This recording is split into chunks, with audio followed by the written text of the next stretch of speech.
You know, it's a little island of mountains out in the prairie, hit 7,000 feet. It's kind of a nice spot with some ponderosa and just good camping, fishing, hiking, biking.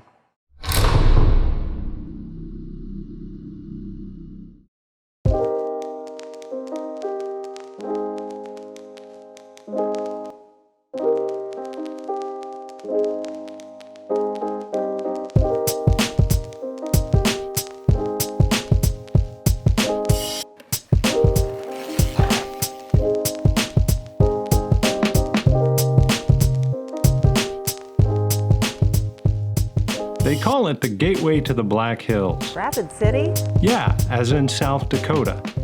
Nearby there are hundreds of miles of trails. We set up camp for 4 days to look around, and then wasted little time getting some recon on the Singletrack from Tim at Acme Bikes. Turns out, Tim knows his backyard pretty well. Here are my 3 favorite rides based on his recommendations. Hey, if mountain biking just isn't your thing, jump to 524 and see what else these Black Hills have to offer.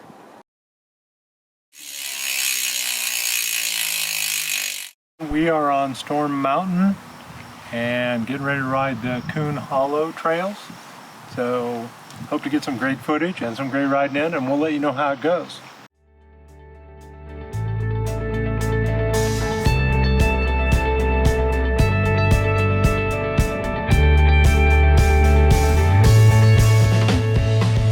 You're gonna like Coon Hollow. It has a great mix of flowing single track, moderate rocky sections, gentle climbs, well-carved switchbacks, some good views, and down hills that won't light your hair on fire. For my money, it's a good introduction to Black Hills style trail, and it works for beginners and intermediate types alike.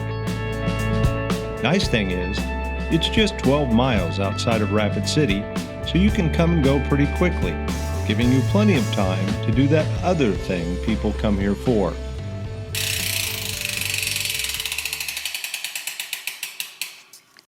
Hey, we're getting ready to ride Victoria's Secret, though wouldn't expect to see any lingerie models wandering around out there.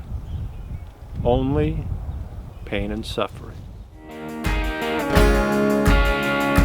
Man, what can I say other than wow?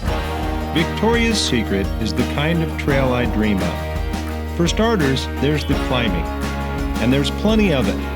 Not Colorado-style climbs where you grind it out mile after mile, but a lot of short, spiky ups, the kind that keeps it interesting. There are switchbacks too, some tighter than skinny jeans.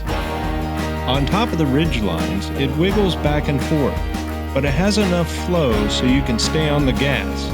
But if you are pouring on the coal, keep your eyes peeled. Some of the technical sections will come at you fast.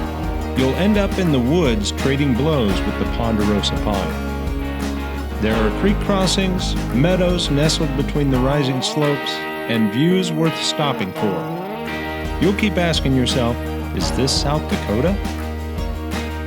Word of warning, Victoria's is not for beginners.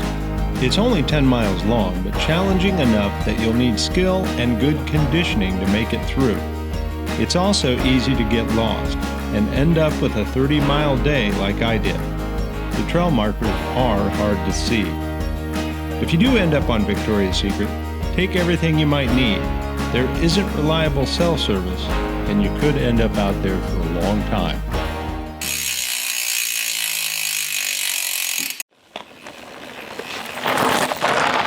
Hey, we're riding the Tintin trails today outside of Spearfish. It's a beautiful day. Let's go have some fun.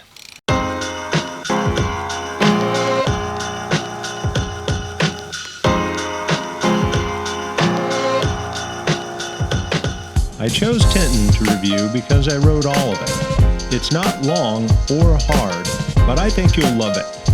It's in Spearfish, up I-90 about 45 minutes, and believe me, totally worth the drive. Tintin clocks in at 8 miles total, so not much.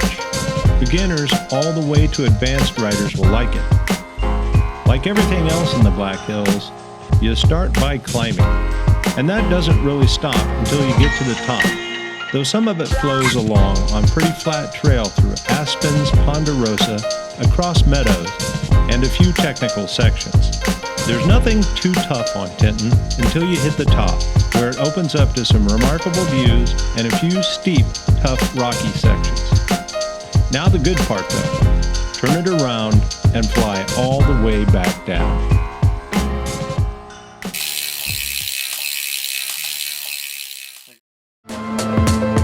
So you want to do something in the Black Hills without the bike? It is possible.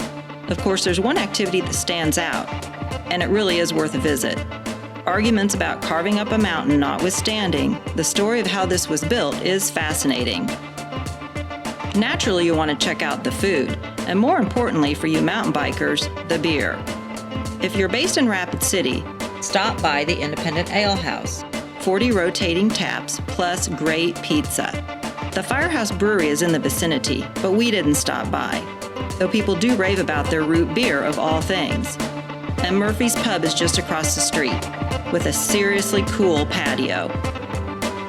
And if it's just beer you want, and it's Thursday or Friday afternoon, crowd into Hay Camp Brewery for a flight. We like the Victory Stout and the Brown Ale. There's plenty of other things to see: an interactive fountain on Main Street Square, and Art Alley, a colorful surprise covered with graffiti between 6th and 7th Street. Also, wander around town checking out some of the gentlemen who did not end up carved into a mountain. For those of you with kids, the Dinosaur Park seems to be a fun little spot for them, and will give you a good view of Rapid City. This really is the gateway to the Black Hills, and sure to be worth your time.